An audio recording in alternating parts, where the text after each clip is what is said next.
আসসালামু আলাইকুম রহমতুল্লাহ। সম্মানিত ভিউয়ার্স, আশা করি আল্লাহর রহমতে আপনারা সকলে ভালো আছেন। ভিউয়ার্স, আপনারা জানেন যে বেসরকারি এমপিভুক্ত স্কুল কলেজের শিক্ষক হতে হলে নিবন্ধন সনদ জরুরি।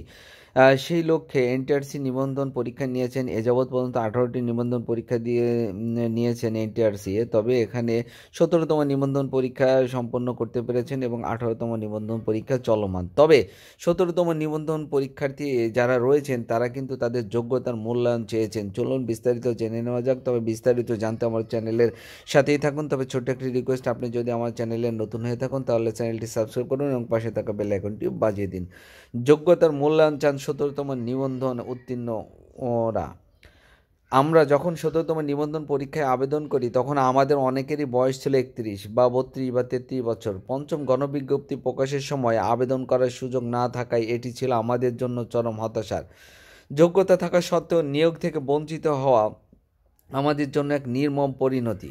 অথচ 50 নম্বর পেয়ে অনেকেই প্রভাষক পদে নিয়োগ পেয়েছেন। তাহলে 76 নম্বর পাওয়া কি কোনো অপরাধ ছিল? 17তম নিবন্ধন পরীক্ষায় উত্তীর্ণরা প্রার্থীরা এক চরম বৈষম্যের শিকার। 2023 খ্রিস্টাব্দে অনুষ্ঠিত 17তম নিবন্ধন পরীক্ষায় প্রভাষক প্রাণীবিদ্যা পদে আমি 76 নম্বর পেয়ে সারা দেশে তৃতীয় স্থান অধিকার করি এবং সম্মিলিত মেধা তালিকায় আমার অবস্থান ছিল 57তম। এত ভালো ফল থাকা সত্ত্বেও দুঃখজনকভাবে আমি এবং আমার মতো আরও অনেক মেধাবী প্রার্থী পঞ্চম গণবিজ্ঞপ্তিতে আবেদন করার সুযোগ থেকে বঞ্চিত।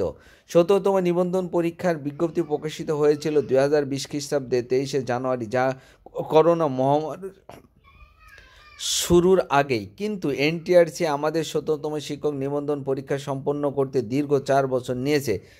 এই বিলম্বের জন্য আমরা দায়ী নই, অথচ এর পরিণতি ভোগ করছি। পৃথিবীতে কোনো দেশে এমন উদাহরণ নেই যেখানে একটি নিয়োগ পরীক্ষা সম্পন্ন করতে এত দীর্ঘ সময় লেগেছে।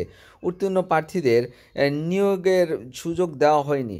আমরা যখন 17তম শিক্ষক নিবন্ধন পরীক্ষায় আবেদন করি তখন আমাদের অনেকেরই বয়স ছিল 31, 32, 33, কিন্তু পঞ্চম গণবিজ্ঞপ্তিতে তারা বয়স অতিক্রম 25 বছর অতিক্রম হওয়ার কারণেই তারা পঞ্চম গণবিজ্ঞপ্তিতে আবেদনের সুযোগ পান নাই, যার পরিপ্রেক্ষিতে আজকে আমাদের এই দুর্বিষহ জীবন পার করতে হচ্ছে। অধিক নাম্বার পাওয়ার পরেও আমরা চাকরি থেকে বঞ্চিত হচ্ছি।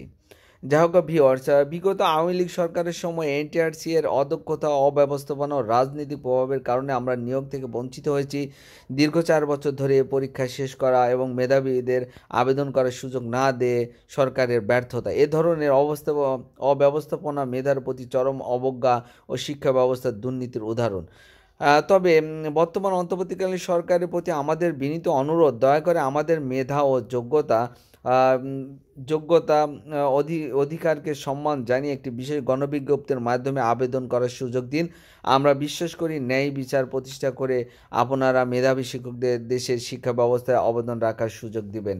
সকলকে সাথে থাকার জন্য অসংখ্য ধন্যবাদ। আসসালামু আলাইকুম ওয়া রাহমাতুল্লাহি ওয়া বারাকাতুহু।